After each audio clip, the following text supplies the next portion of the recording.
Hi there, and welcome back to the Rangers News YouTube channel with Jordan and James. Hello.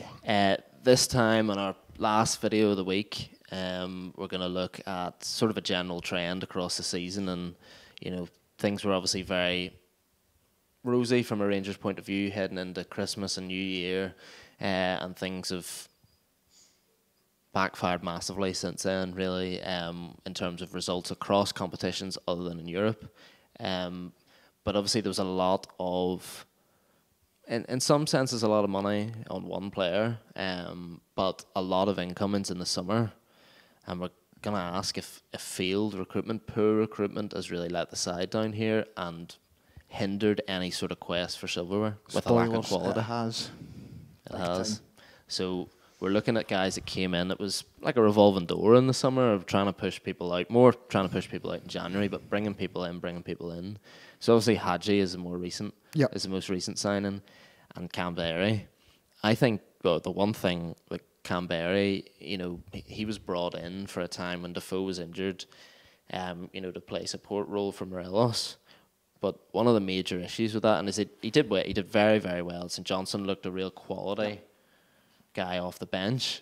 I think he struggled in Braga. He tried hard, put a shift in, but he was offside about 6 or 7 times. He just basically couldn't time a run.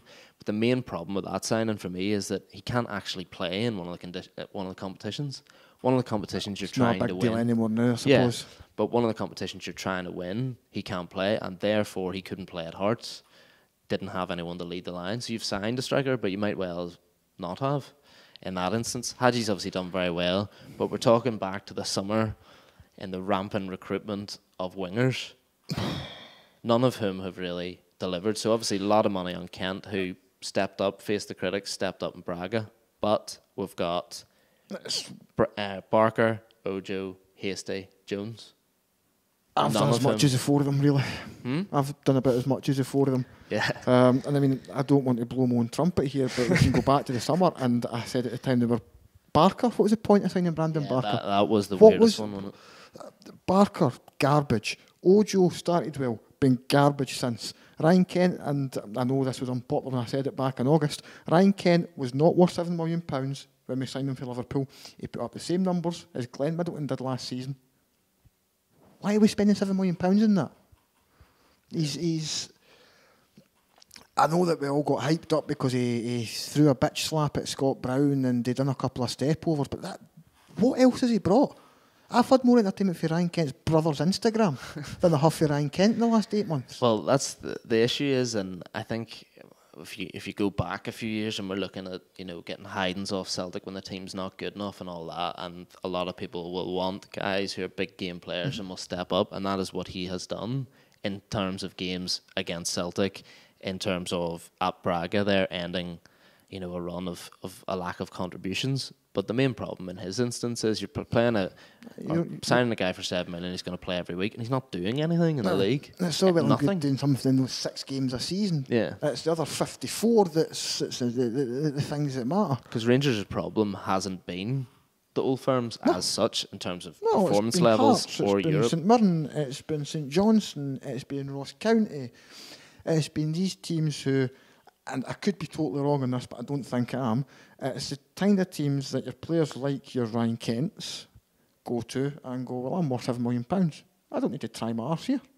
It will just happen. I don't know. Sometimes I think it goes the other way. I think he tries too hard sometimes. I think he's constantly trying to... The cutting back inside is mental because you see how effective he can be when he takes his man on, but he very rarely does that. He'll inject a bit of pace and then stop. It's the pointless step overs that kill me.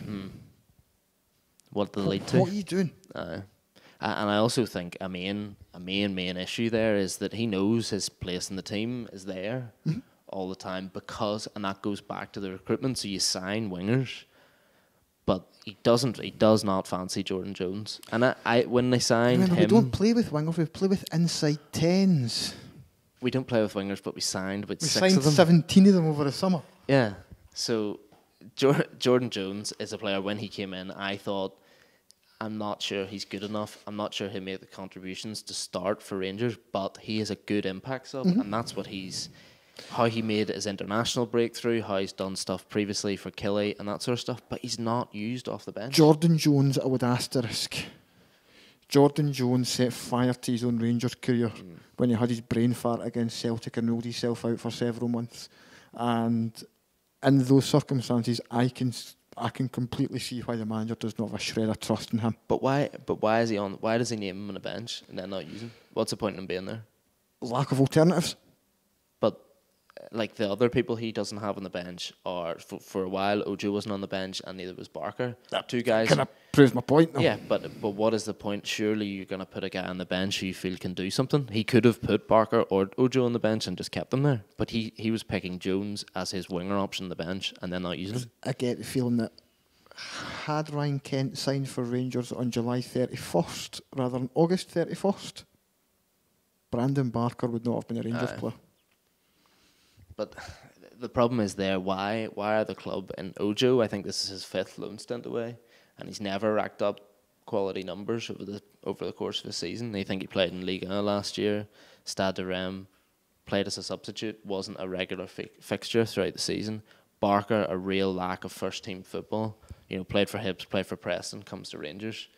Hasty, they've just signed him because he got a nomination. Because he had a couple of good games for Motherwell. Yeah. But the whole, it's completely pointless because he's went to Rotherham, started brilliantly, has come back, and both clubs were happy for him to come back. I think in January, but he's not got near a squad since. So what was the point in it? What is it? There's supposedly a reason as to why he came back early, and it's nothing to do with football and more about a falling out with a manager.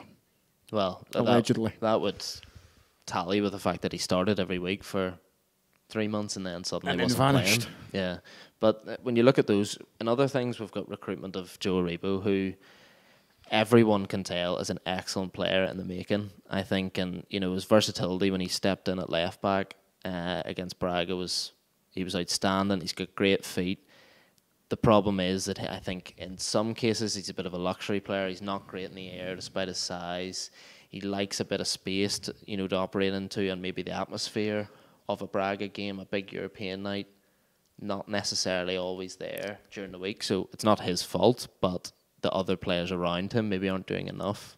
I think Aribo's he's a little bit hindered by, and people are going to call this pretentious bullshit, but I don't care. He's footballing age.